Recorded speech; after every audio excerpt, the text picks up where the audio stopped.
وہ بھی کیا دن تھے جب ہم ساتھ میں محفل سجاتے تھے، وہ عابد کے۔ حضرت حکیم الامت مولانا تھانوی رحمۃ اللہ علیہ ایک جگہ بات کہنے کے لیے ان کو بلایا گیا، وہاں تشریف لے گئے، اور وہ سارا جب وہ جس جگہ بات کہنے کے لیے بلایا گیا تھا وہ سارا حلقہ جو ہے وہ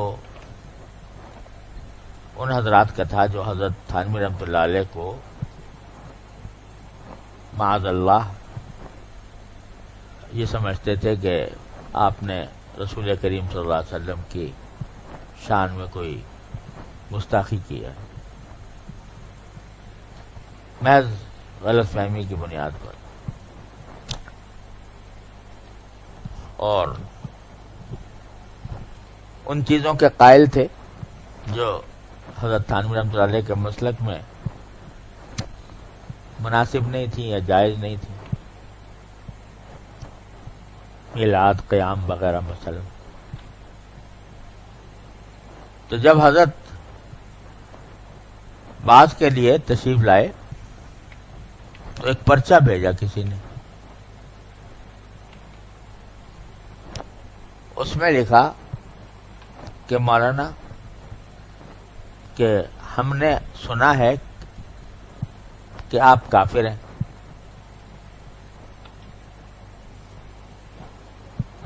دوسرے ہم نے سنا ہے کہ آپ جلاہے ہیں، جلاہے ہیں، جلاہا جانتے ہو نا، وہ جو پہلے زمانے میں اب بھی ہوتے ہیں جو ہیں کپڑا بنتے ہیں، تو ذرا وہ جلاہے کو ایک کمتر پیشہ سمجھا جاتا تھا، اس وجہ سے اس نے کہا کہ آپ جلاہے ہیں۔ اور تیسری بات یہ ہے کہ آپ نے اگر کوئی وعظ میں کوئی اختلافی بات بیان کی تو ہم برداشت نہیں کریں گے۔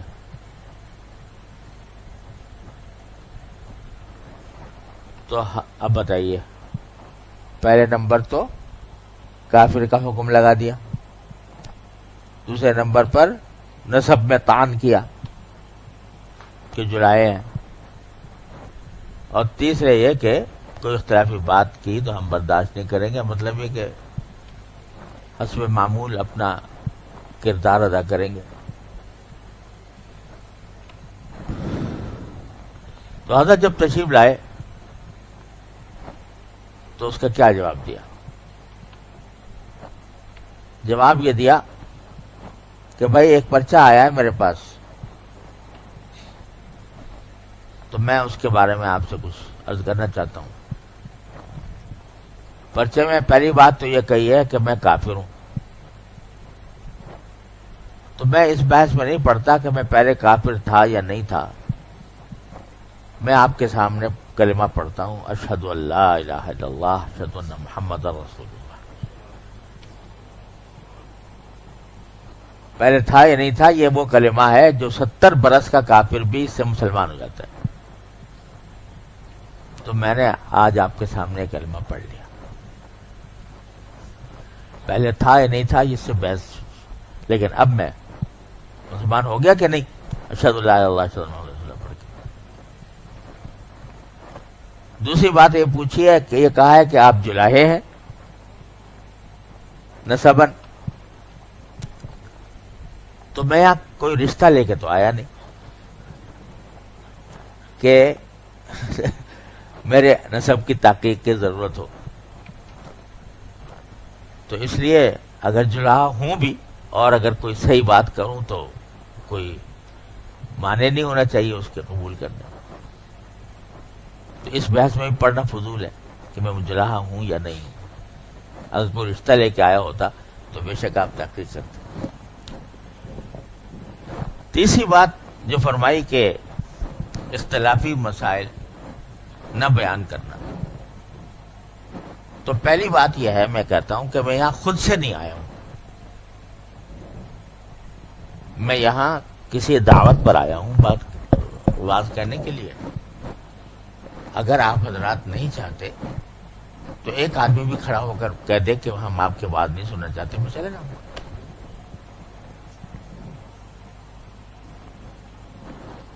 لیکن اگر آپ یہ کہتے ہیں کہ میں بات کروں تو پھر یہ قید نہیں برداشت کروں گا کہ اختلافی مسائل نہ بیان کیے جائیں، کیونکہ میرا عادت اختلافی مسائل بیان کرنے کی نہیں ہے، دین کی مثبت باتیں بیان کیا کرتا ہوں۔ لیکن اگر اثناء کلام میں کوئی اختلافی مسئلہ آ جاتا ہے تو میں چھوڑتا بھی نہیں۔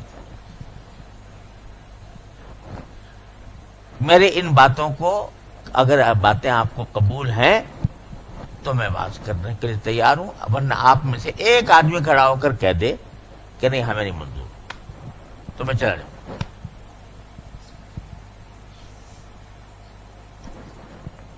اب سناٹا چھا گیا، کوئی نہیں، کسی نے بلکہ کھڑے وہ کہہ دیا نہیں حضرت کسی نے کیا کہہ دیا، آپ بیان کریں۔ تو بیان فرمایا، اور اللہ کا کرنا ایسا ہوا کہ سارے اختلافی مسائل جو تھے جو اس حلقے میں جرائز تھے ان تقریباً ان سب کا بیان ہوا۔ لیکن بیان کس طرح ہوا کہ اس میں کوئی طعن نہیں تھا، کوئی تشنیع نہیں تھی، کوئی اس میں دل آزاری نہیں تھی، اس میں کوئی ایسے الفاظ نہیں تھے کہ جو دوسرے کو کی تذلیل و توہین کے الفاظ ہوں۔ تو لیکن جو حقیقت تھی مسئلے کی وہ بتا دی اپنے نزد۔ اور پھر جب بعض پورا ہوا تو جو صاحب جنہوں نے پرچہ بھیجا تھا وہ کھڑے ہو گئے، انہوں نے کہا حضرت جو پرچہ بھیجا تھا میں نے بھیجا تھا، اور میرے ذہن میں جو کچھ بھی آپ کے بارے میں اشکالات تھے آج آپ نے سب ختم کر دی۔